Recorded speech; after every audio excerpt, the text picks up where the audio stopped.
ఇక అది మళ్ళీ అదొక పెద్ద తతంగం. అది ఎప్పుడు అవుతుందో తెలియదు. ఒకేసారి కొన్ని 100 కోట్లు వచ్చినా సమస్య మళ్ళీ అక్కడ ఎటువంటి సరుకు వస్తుందో తెలియదు కదా. ఇవాళ రేపు judiciary is also not above the corruption అనే పరిస్థితి వచ్చేసి పడింది కదా. అంటే ఇది మల్టీ ప్రాంగ్డ్ ఇదండి. యాంటీ కరప్షన్ అనేది మనం సమప్ చేయాలంటే 3 రకాలైన విషయాల్లో మనకి ఇది ఇవ్వాలి. ఒకటి ప్రివెంటివ్ విజిలెన్స్. ఇదేంటంటే మెయిన్ గా ఎక్కువ చెప్తున్నాం, అది ప్రివెంటివ్ విజిలెన్స్. రెండోది ప్యూనిటివ్ విజిలెన్స్. ప్యూనిటివ్ విజిలెన్స్ అంటే ఒక తప్పు జరిగిపోయింది, ఆయన తొందరగా పట్టుకుని ఆయన మీద మనం శిక్షించేయటం. అది చెప్పడం తేలిక, బట్ టైం పడుతుంది. ఈ ప్యూనిటివ్ విజిలెన్స్ అనేది కనుక మనం ఎఫెక్టివ్ గా చేస్తే ఈ ప్రివెంటివ్ విజిలెన్స్ కూడా ఆటోమేటిక్ గా పెరుగుతుంది. ఇక మూడోది, దాని గురించి ఏదైతే అసలు ఆల్మోస్ట్ అవగాహన లేదు, ఇప్పుడు మేము కొంత వర్క్ చేస్తున్నాం, ఇంకా దాన్ని కూడా రోల్ అవుట్ చేసే పరిస్థితిలో ఉన్నాం, ప్రెడిక్టివ్ విజిలెన్స్. మీరు ఇందాక చెప్పారు, అడిగారు నన్ను క్వశ్చన్, ఏమండి అవకాశం ఉండి చెయ్యని వాడు గొప్ప, లేకపోతే అవకాశం లేకోకుండా బాగా ఉన్నవాడు అనేది. గొప్ప తగ్గులు కాకుండా అవకాశం ఇస్తే ఎటువంటి సిచ్యువేషన్లో ఎటువంటి వ్యక్తి కరప్ట్ ప్రాక్టీస్లోకి పాల్పడతాడు అనేది మనం స్టడీ చేయొచ్చు.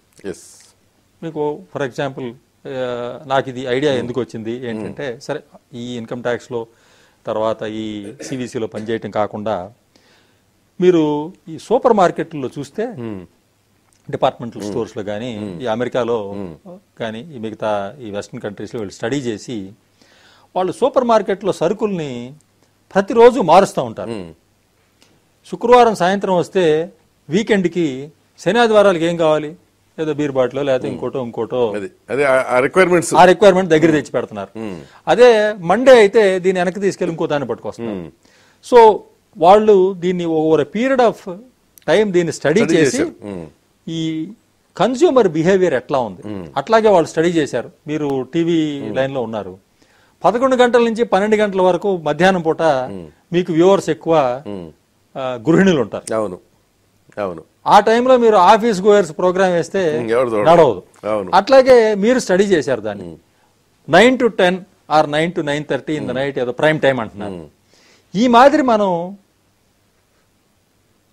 మన యొక్క ఎంప్లాయీస్ బిహేవియర్ ని స్టడీ చేసి ఎటువంటి సిచ్యువేషన్స్ లో వీళ్ళు ఎక్కువ కరప్షన్ కి వాళ్ళకి టెంప్ట్ అవడానికి అవకాశం ఉంది. సే ఫర్ ఎగ్జాంపుల్ దీపావళి పండుగ వస్తాను, ఊరికే చెప్తున్నాను, వెరీ క్రూడ్ ఎగ్జాంపుల్. దీపావళి పండుగ వస్తాను, ఇంట్లో డిమాండ్స్ రావచ్చు, లేకపోతే ఇంకే అనిపించవచ్చు. కాబట్టి ఆయన అటు ఇటు చూస్తాడు కదా. కాబట్టి ఆ సమయంలో ఏంటి ఉండాలి? మీరు ఇందాక చెప్పారు పైకి పోయిన కొంది వెళ్తున్నారు, 2 నెలల్లో రిటైర్మెంట్ ఉంది నాకు, ఈ 2 నెలల తర్వాత నేను పిలిచిన వాడు నా మొహం చూడు, కరెక్ట్, ఏం చేయాలి మనం? ఒక డీల్ చేస్తే రేపు. కాబట్టి ఇట్లాంటివి predictive vigilance. Can I predict that this man is going to do given his 33 years of service, given this situation, నేను ఏమన్నా ప్రెడిక్ట్ చేయగలనా? అట్లాంటి వాళ్ళ మీద నేను సర్వైలెన్స్ ఎక్కువ పెట్టగలనా? This is what we have to study. ఎందుకంటే మనం ఉన్న అవినీతి చాలా ఉందని అనుకుంటున్నాం, ఉండే స్కోప్ కూడా చాలా ఎక్కువ ఉంది అనుకుంటున్నాం. కానీ మనకున్న పరికరాలు కానీ, మనకున్న రిలయబుల్ టూల్స్ కానీ, రిలయబుల్ ఆఫీసర్స్ కానీ చాలా తక్కువ. వీళ్ళని ఒక రకమైన ఎఫెక్టివ్గా ఉపయోగించి ఏవైతే పెద్ద కుంభకోణాలు జరిగేదానికి అవకాశం ఉందో, ఎక్కువగా జరిగే అవకాశం ఉందో, అట్లాంటి వాటిని మనం కనుక ట్యాప్ చేయగలిగితే మిగతా ఆటోమేటిక్గా తక్కువయ్యేదానికి అవకాశం సెట్ అవుతా ఉంటుంది. కానీ మీకు మ్యాన్ పవర్ ప్రాబ్లం కదా, మీకు మ్యాన్ పవర్ కూడా పెద్ద ప్రాబ్లమే. సిబిసికి మ్యాన్ పవర్ ప్రాబ్లం, సిబిఐకి మ్యాన్ పవర్ ప్రాబ్లం ఎక్కువ వాళ్ళకి. అదే ఇంకెక్కువ అందరూ సిబిఐ అని అడుగుతారు, వాళ్ళకేం మ్యాన్ పవర్ సరిగ్గా లేదు. ఇంత పెద్ద దేశంలో గుప్పిడి మంది ఏం చేయగలరు అనేది కదా. అంటే మళ్ళా దీనికి ఆన్సర్ ఒకటే. ఇప్పుడు చాలా కాలం కింద ఒక చిన్న జోక్ చూశాను నేను. దానిలో ఒక సైంటిస్టు మన నల్లులు ఉంటాయి కదండి, బెడ్ బగ్స్ అంటే, దాన్ని ఎఫెక్టివ్ గా చంపేదానికి ఒక మందు కనిపెట్టాడు. వాడు అడ్వర్టైజ్ చేశాడు, చాలా సింపుల్ అండి, నల్లిని పట్టుకోండి, పట్టుకొని మా మందు ఒక చుక్క తీసి దాని గొంతులేయండి, దెబ్బకి చచ్చి ఊరుకుంటుంది, అది ప్రాక్టికలా? అదే కదా, ఒక్కొక్క నల్లిని మనం తీసి పట్టుకుంటే పట్టుకున్నాక ఏదో ఒకటి చేయొచ్చు. అదే ఈ కదా, నల్లి అనేది ఎట్లా డెవలప్ అవ్వకూడదు, వచ్చిన దాన్ని ఎట్లా చేయాలనే దానికి మనం నిరోధించాలి. కానీ ఈ పట్టుకున్న వాళ్ళందరినీ పట్టుకుని లోపలేసేయండి అంటే అసలు మనకి ఎవరు మిగలరు. మళ్ళీ ఈ లోపలేసే దాంట్లో మళ్ళీ వేరే కథ మొదలవుతుంది. ఈ మధ్య వస్తున్న విమర్శ ఏంటంటే డిపార్ట్మెంట్ల మధ్య కోఆర్డినేషన్ ఉండలేదని చెప్పి, బిట్వీన్ సివిసి, సిబిఐ కానివ్వండి, అదర్ ఏజెన్సీస్ మధ్య కానీ కోఆర్డినేషన్ సరిగ్గా ఉండలేదు. సివిసి, సిబిఐ మీద కోఆర్డినేషన్ అనేది నేను పెద్దగా వినలేదు. ఎందుకంటే fortunately or unfortunately under the CVC act, CVC is supervisory authority to CBI and for monitoring and guidance. మాకల్లా ఎక్కడ డిఫికల్టీ వస్తుందంటే between CBI and CVC, not for coordination but because of the pressure of work they are not able to cope up with the number of cases. But between different investigating agencies, ఇప్పుడు CBI ఉంది, CBI నేరాన్ని పరిశోధిస్తాను. Enforcement directorate ఉంది, వాళ్ళు prevention of money laundering కింద, money laundering act కింద వాళ్ళు పీపుల్ని అరెస్ట్ చేయొచ్చు. ఏదైతే అఫెన్సెస్ ఉన్నాయో, షెడ్యూల్డ్ అఫెన్సెస్, వాటిలో గనక ఆల్రెడీ ఒక అతను దోషితుడిగా ఉంటే అతని మీద మనీ లాండరింగ్ కేసు చేయాలి.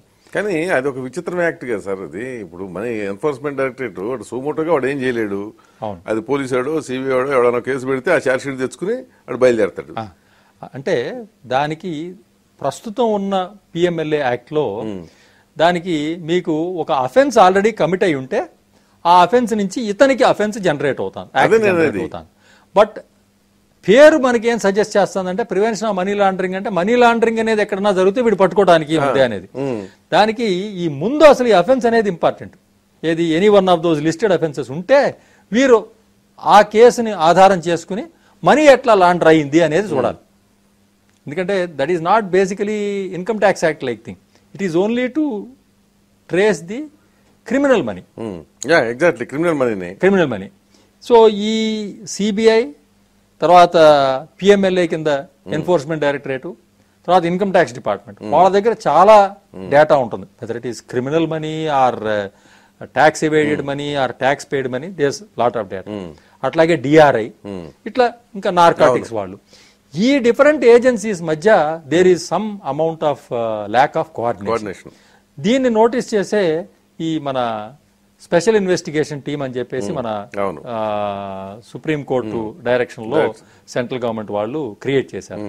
వీరు జస్టిస్ షా గారు, జస్టిస్ పసాయత్ గారు కొంత కసరత్ చేశారు దీని మీద.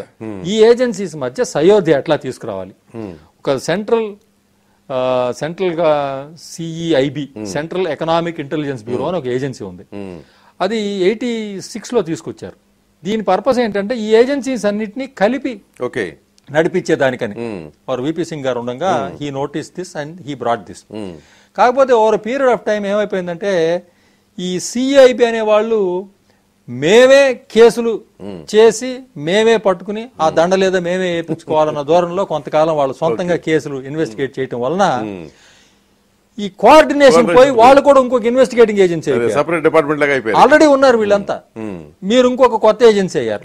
దానివల్ల ఈ కోఆర్డినేషన్ అనేది దెబ్బతింది. మళ్ళా ఈ ఎస్ఐటి కింద కొంత తీసుకొచ్చారు, కానీ ఇంకా ఎక్కువ తీసుకురావాల్సిన అవసరం.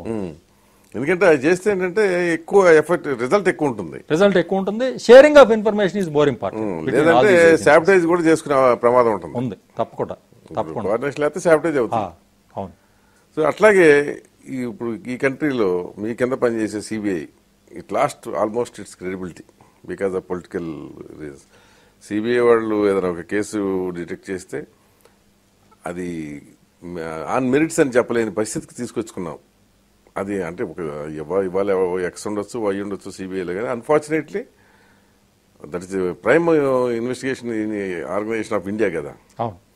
దానికి ఆ పరిస్థితి రావడం మీద మీకు ఎట్లా అనిపిస్తుంది? చాలా బాధాకరమైన విషయమే అది. అంటే మనం డిస్కషన్ లో అనుకోవటం మాట కాకుండా సుప్రీంకోర్టు వారే మోర్ దాన్ వన్ అకేషన్ కొంచెం అబ్జర్వేషన్స్ చేయడం జరిగింది. ఇది ఒక ప్రీమియర్ ఇన్వెస్టిగేటింగ్ ఏజెన్సీకి అట్లాంటి సిచ్యుయేషన్ రాకుండా ఉండాల్సింది. బట్ తప్పకుండా it is a vibrant organisation. దానిలో స్థోమత స్థితి ఉన్న ఆర్గనైజేషన్ అది. తప్పకుండా వారు దాని నుంచి బయటకు వచ్చి వారి పేరును వారు నిలబెట్టుకునే విధంగా ప్రయత్నం తప్పకుండా జరుగుతుంది. ఇప్పుడు ఆ విధంగా వస్తారు కూడా. అంటే దీనివల్ల ఏమవుతుందంటే మీకు పొలిటికల్ సిస్టమ్ ఈజీగా ఎస్కేప్ అయిపోతుంది. సిబిఐ వాళ్ళు నా మీద కేసు పెట్టారనుకుంటే ఆయన గవర్నమెంట్ ఆఫ్ ఇండియా వాళ్ళు ఏం చెప్తే అది చేసేవాళ్ళు కదా, నేనేం తప్పు చేయలేదు, నేను ఇన్నోసెంట్, బట్ నన్ను విండిక్టివ్ గా అంటే లాంగ్ రన్ లోనండి నేను అనుకోవటం, అంటే ఇది థాట్ ప్రాసెస్ స్టేజ్లోనే, లాంగ్ రన్ లోనే ఈ మీరు దాన్ని సిబిఐ అనండి లేకపోతే FBI అనండి ఏదైనా కానీ ఈ ప్రైమ్ ఇన్వెస్టిగేటింగ్ ఏజెన్సీ 3 పార్ట్లుగా అవ్వాల్సిన అవసరం ఉందండి. ఒక part only relating to anti corruption. Anti corruption అంటే ఓన్లీ అవినీతికి సంబంధించి. ఇంకొక పార్ట్ ఎకనామిక్ అఫెన్సెస్, అంటే ఇప్పుడు మనం ఈ స్టాక్ మార్కెట్ స్కామ్ జరిగింది, లేకపోతే మీకు NSCL స్కామ్ జరిగింది, నేషనల్ స్టాక్ ఎక్స్చేంజ్, ఇది తర్వాత ఇంకా అనేక రకాలైన ఇట్లాంటి బ్యాంకుల్లో ఫ్రాడ్లు అన్ని చూస్తాను రోజు మనం, బ్యాంక్ ఫ్రాడ్లు అని, అది ఒకటి. మూడోది ఈ క్రిమినల్ ఏదైనా మర్డర్ కేసు అయింది, లేకపోతే వ్యాపం టైప్ ఆఫ్ కేసు అయింది, ఇంకోటి. ఇవాళ రోజున ఏమైపోయిందంటే సిబిఐ ఇవన్నీ కలిపి ఒకటే చేస్తున్నారు. ఇవాళ ఏదైనా ఒక పబ్లిక్ ఇంట్రెస్ట్ లిటిగేషన్లోనో లేకపోతే ఇంకొక విచారణలోనో ఒక డిస్ట్రిక్ట్ కోర్టులో కానీ, ఒక హైకోర్టులో కానీ, ఒక సుప్రీం కోర్టులో కానీ ఏదైనా ఒక ఇష్యూ వస్తే వెంటనే we are directing CBI to investigate అంటున్నారు. దాని వలన మనం పబ్లిక్ గా as a member of public మనం సిబిఐ వాళ్ళు చేయలేకపోతున్నారు అన్న వాళ్లకు ఉండే సాధక బాధకాలు, సిబిఐకి ఉన్న వనరులు వసతులు ఇదివరకు కన్నా ఏం పెరగల. ఆన్ ద అదర్ హ్యాండ్ ఒక వ్యాపంలోనే మీరు చూస్తే కొన్ని వేల FIRలు ఫైల్ చేయాల్సి వచ్చింది. మరి వాళ్ళ దగ్గర అంత స్తోమత ఉందా? అవును పాపం, కరెక్ట్. అది మిగతా అప్పుడు న్యాచురల్లీ అంటే కరప్షన్ వాళ్ళ ఇది వదిలేసేయండి, ఇంత వర్క్ ఉండటం వలన న్యాచురల్లీ వాళ్ళ క్వాలిటీ ఆఫ్ వర్క్ డిటీరియరేట్ అయిపోయింది. అట్లాగే వాళ్ళు తీసుకోవాల్సిన ఇంపార్టెంట్ కేసులు కూడా వెనకబడిపోతున్నాయి. సో ఇది ఈ 3 రకాలుగా చేసి మూడిటికి 3 ఇండిపెండెంట్ హెడ్స్ ఆఫ్ ఏజెన్సీస్ చేస్తే అప్పుడు వచ్చేదానికి కొంత అవకాశం ఉంది. అదే అప్పుడైనా సరే మ్యాన్ పవర్ కొంత పెంచాలి. కొంతేమో ఈ న్యూ ఇన్వెస్టిగేషన్ టెక్నిక్స్, స్పెషలైజేషన్. ఇవాళ రోజున ఏమవుతుందంటేనండి అదే ఆఫీసరు ఒక బ్యాంకింగ్ ఫ్రాడ్ని ఇన్వెస్టిగేట్ చేయాలంటే అతను ఆ బ్యాంకింగ్ ఫ్రాడ్ గురించి, ఆ టైప్ ఆఫ్ ఇష్యూస్ గురించి తెలుసుకునేటప్పటికి 1 సంవత్సరం పడతాను. అదే కదా అతని ఎక్స్పర్టైజ్ నెక్స్ట్ ఇయర్ మీరు అతను తీసుకెళ్లి ఏదో మర్డర్ కేసులో ఇన్వెస్టిగేట్ చేయమంటారు. అది ఇంపార్టెంట్ కేసే, కానీ ఈ ఎక్స్పర్టైజ్ అంతా వేస్ట్ అవుతుంది. కాబట్టి మనం ఈ 3 స్పెషలైజ్డ్ ఏజెన్సీస్ చేస్తే, అసలు యాక్చువల్ గా చేస్తే చెయ్యాలి, లేకపోతే ఒక పోలీస్ ఆఫీసర్ కి బ్యాంకింగ్ నామ్స్ ఏం తెలుస్తాయి? అది తెలుసుకోవటం వేరు, తెలిసి ఉండటం వేరు, ఇంప్లిమెంట్ చేయడం వేరు. అదే తెలిసి ఉండటం వేరు ఫస్ట్. అదేదన్నా వేరే చార్టర్డ్ అకౌంటెన్సీ వాళ్ళు, ఆ బ్యాక్గ్రౌండ్ ఉన్న వాళ్ళు, మల్టిపుల్ టీమ్ కావాలండి. ఒకళ్ళ చేతిలో ఎవరి చేతిలో ఫోరెన్సిక్ ఆడిట్ తెలిసిన వాళ్ళు ఉండాలా, క్రిమినల్ ఇన్వెస్టిగేషన్ తెలిసిన వాళ్ళు ఉండాలా, అకౌంటెన్సీ బ్యాక్గ్రౌండ్స్ తెలిసిన వాళ్ళు ఉండాలా, మీరు చెప్పినట్టుగా CAs ఏంటి, కొంత ఇన్కమ్ ట్యాక్స్ నుంచి అట్లాంటి వాళ్ళు ఉంటే, మల్టీ డిసిప్లినరీగా ఉంటే అట్లాంటి కేసులు చేయటం. ఈ మధ్యకాలంలో బ్యాంక్ ఫ్రాడ్స్ బాగా పెరిగిపోయినాయి కదా, అవి వస్తున్నాయి మీ దృష్టి? మా దగ్గర వస్తున్నాయండి చాలా. బ్యాంకుల్లో ఫ్రాడ్స్ 2-3 రకాలండి. ఒకటి ఏంటంటే మెయిన్ గా అన్ఫార్చునేట్ గా ఈ నాన్ పర్ఫార్మింగ్ అసెట్ అవ్వగానే ఆఫీసర్స్ మీద చర్య తీసుకోవటం అనేది అది కొంత బాధాకరమైన విషయం. అది కరెక్ట్ పద్ధతి కాదు. మేము చాలా డిస్యూడ్ చేస్తున్నాం అది. కాకపోతే బ్యాంకుల్లో ఏమైపోతుందంటే ఏమి యాక్షన్ తీసుకోవట్లేదు మీరు అని అంటారనే భయంతో ఒక NPA అవ్వగానే ఆ ప్రాసెస్ ఎవరు చేశారనే వాళ్ళని బాధ్యులను చేసి ఏదో యాక్షన్ తీసుకోవాలన్న ఇదిలో పడుతున్నారు. అవి మేము అంతగా ఎంకరేజ్ చేయట్లేదు. ఆఫీసర్ రెస్పాన్సిబిలిటీ ఏమిటి, ఈయన ఏ ల్యాబ్స్ ఉండటం వలన ఈ అకౌంట్ NPA జరిగింది అనేది చూడటానికి ఎక్కువ ఇంపార్టెన్స్ ఇస్తున్నాం. మేము ఇది కాకుండా చూస్తా ఉన్న ఇదేంటంటే ఈ మధ్యకాలంలో బ్యాంకులో ఉన్న డిపాజిట్లని, పర్టికులర్గా పెద్ద డిపాజిట్లు ఎవరైతే పబ్లిక్ సెక్టర్ అండర్టేకింగ్స్ కానీ లేకపోతే పబ్లిక్ చారిటబుల్ ట్రస్ట్ కానీ ఉన్న డిపాజిట్స్ని దొంగ ఖాతాలు వాళ్ళ పేరులో ఓపెన్ చేసి ఆ డబ్బు డ్రా చేసేయటం అనేది పెద్ద ఎత్తున జరిగింది. గత 1 year లో ఇట్లాంటివి చాలా కేసులు వచ్చినాయి. ఇవి ఏంటంటే ప్యూర్ అండ్ సింపుల్ క్రిమినల్ కేసులు ఇక్కడ కూడా జరిగినాయండి. ఇది ఒకటి. రెండోది లేని ఆస్తుల్ని బ్యాంకుకి మార్టగేజ్ చేసి అవి వాటి మీద లోన్లు తీసుకోవటం, అవును, లేకపోతే ఒకే ఆస్తిని 4-5 బ్యాంకులకి పెట్టి మల్టిపుల్ లోన్స్ తీసుకోవటం.